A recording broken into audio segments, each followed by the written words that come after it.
पसंद न गाय हमारा के बोली अब के डिप्रेशन में आ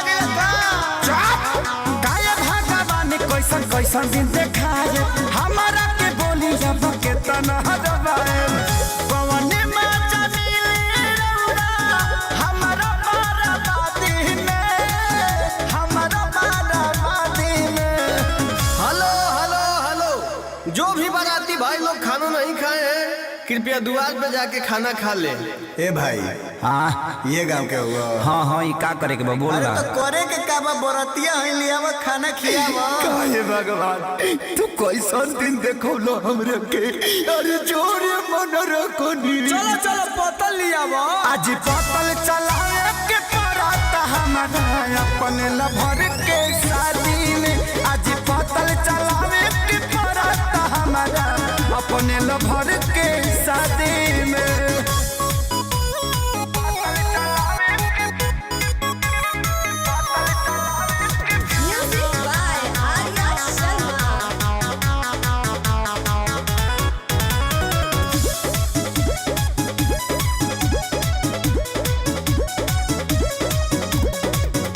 बने वाला रहनी हाँ जवाना कसैया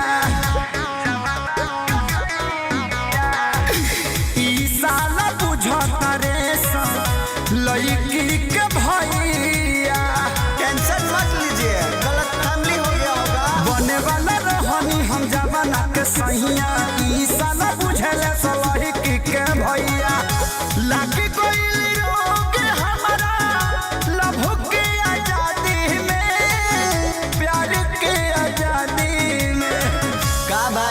हमरा पतल में के पूरी खत्म हो गइल बा, तारा लौकत नहीं खे। लौकता जौन देर तौन खइबा। अरे तनी पानी वाला के भेजा भाई, पुलाव दो तनी एने पुलाव दो। पुलाव पुलाव पुलाव पुलाव ए भाई दुगो पूरी दो एने। तीन कोड़िए सिंखला खइबा। ई कौन आइटम है यार? आज पतल चलावे के परात हमारा अपने लभर के शादी में आज पतल चलावे के परात हमारा अपने लभर के शादी में।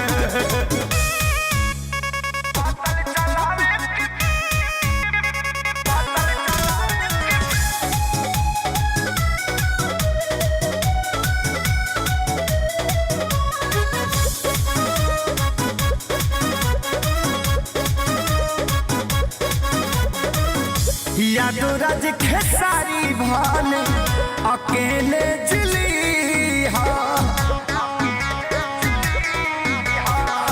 बगल वाला गाँव के लड़की सन के दिल नदी भैया एकरा अलावा कोनो ऑप्शन नहीं। यादो राज खेसारी अकेले जिली बगल गाँव के लड़की सन का दिल जाने दिया फंस गई हम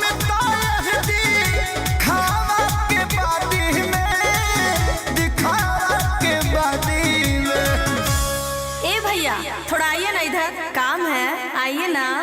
ए भाई तारा के बोला कि जाना। नहीं भैया मैं आपको ही बुला रही हूँ। हमरा के? हाँ। का भगवान अब कतना बुरा दिन ले जाइबा हमार।